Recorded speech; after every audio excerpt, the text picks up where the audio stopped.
ഗബ്രി പുറത്തായതോടെ ആകെ തകർന്ന അവസ്ഥയിലായിരുന്നു ജാസ്മിൻ ജാഫർ. തുടക്കത്തിൽ ഗബ്രി തിരികെ വരുമെന്ന പ്രതീക്ഷയിലായിരുന്നു ജാസ്മിൻ. ഗബ്രി എവിറ്റായി പോയിട്ടുണ്ടെങ്കിലും സീക്രട്ട് റൂമിലാകുമെന്നാണ് ജാസ്മിൻ കരുതിയിരുന്നത്. എന്നാൽ ഒരാഴ്ച പിന്നിട്ടപ്പോൾ ഇനി ഗബ്രി തിരികെ വരില്ലെന്ന് ജാസ്മിന് മനസ്സിലായി. ഗബ്രി ഹൗസിലുണ്ടായിരുന്നപ്പോൾ ജാസ്മിൻ ഏറ്റവും കൂടുതൽ സംസാരിച്ചിരുന്നതും ഒപ്പം ചേർന്ന് പിടിച്ചിരുന്നതും ഗബ്രിയെ തന്നെയായിരുന്നു. അതുകൊണ്ട് തന്നെ ജാസ്മിനും ഗബ്രിയും തങ്ങളോട് ആരോടും സംസാരിക്കാൻ ശ്രമിക്കാറില്ലെന്ന് മറ്റു മത്സരാർത്ഥികളും പരാതിപ്പെട്ടിരുന്നു. ഇരുവരും പ്രണയത്തിലായ രണ്ടുപേരെ പോലെയാണ് പെരുമാറിയിരുന്നതും സഹമത്സരാർത്ഥികൾ ചോദിക്കുമ്പോൾ തങ്ങൾ വെറും സുഹൃത്തുക്കൾ മാത്രമാണ് എന്നും പറഞ്ഞിരുന്നത്. പിന്നീട് ഒരിക്കൽ തനിക്ക് ഗബ്രിയോടുള്ള പ്രണയം ജാസ്മിൻ ഗബ്രിയോട് തുറന്നു പറയുകയും പക്ഷേ പ്രണയം സ്വീകരിക്കാൻ കഴിയില്ലെന്നായിരുന്നു ഗബ്രിയുടെ മറുപടി. ഗബ്രിയുമായുള്ള ജാസ്മിന്റെ സൗഹൃദം പ്രേക്ഷകരെ പോലെ തന്നെ ജാസ്മിന്റെ മാതാപിതാക്കൾക്കും താല്പര്യമുണ്ടായിരുന്നില്ല. ഫാമിലി വീക്കിന്റെ ഭാഗമായി ഹൗസിൽ മകളെ കാണാൻ വന്നപ്പോൾ ഇരുവരും അത് പറയാതെ പറയുകയും ചെയ്തു.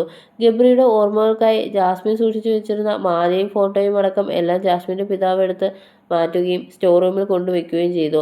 പ്രശ്നങ്ങളും വിഷയങ്ങളും വരുമ്പോൾ തങ്ങളുടെ മുഖം ഓർത്താൽ മതിയെന്നും ഫാമിലി ഫോട്ടോയിൽ നോക്കിയാൽ മതിയെന്നും ജാസ്മിനോട് മാതാപിതാക്കൾ പറയുന്നത്. മാതാപിതാക്കൾ വന്നു പോയ ശേഷം വളരെ വിരളമായി മാത്രമേ ഗബ്രിയുടെ പേര് ജാസ്മിൻ ഹൗസിൽ ഉച്ചരിക്കാറുള്ളൂ. എവിറ്റായി പുറത്തു വന്ന ശേഷം സോഷ്യൽ മീഡിയയിൽ വളരെ ആക്റ്റീവാണ് ഗബ്രി. അത്തരത്തിൽ കഴിഞ്ഞ ദിവസം സോഷ്യൽ മീഡിയ ലൈവിൽ സംസാരിക്കവേ ജാസ്മിന്റെ കുടുംബത്തെക്കുറിച്ച് ഗബ്രി സംസാരിച്ചു. ജാസ്മിന്റെ പിതാവ് മാലയടക്കം എടുത്തുമാറ്റിയ സംഭവത്തിൽ എന്താണ് പറയാനുള്ളതെന്ന് ആരാധകരിൽ ഒരാൾ ചോദിച്ചപ്പോഴാണ് ഗബ്രി പ്രതികരിച്ചത്. ചെയിൻ മാറ്റുന്നത് കണ്ടപ്പോൾ ഫീലായില്ല. അതിന്റെ ആവശ്യമില്ലല്ലോ. അവർക്ക് ഇതൊക്കെ ഗെയിമിന്റെ ഭാഗമല്ലേ.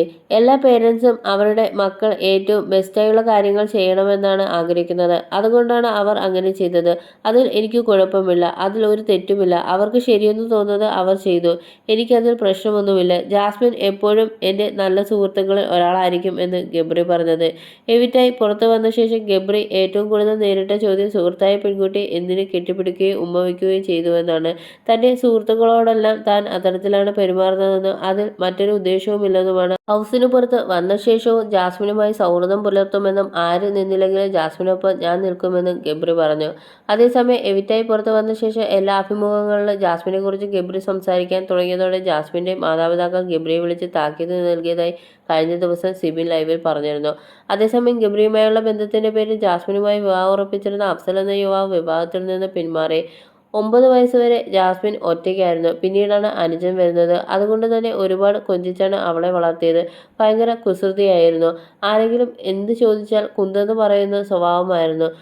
കുരുത്തക്കേട് എന്തു പറഞ്ഞാലും കേൾക്കാത്ത സ്വഭാവം. സ്കൂളിൽ എന്നും പോവും, പഠിക്കുകയും ചെയ്യും. പക്ഷേ നല്ല ചട്ടമ്പിയായിരുന്നു എന്നാണ് ജാസ്മിനെ കുറിച്ച് സംസാരിക്കവേ മാതാപിതാക്കൾ ഹൗസിൽ വെച്ച് പറഞ്ഞത്.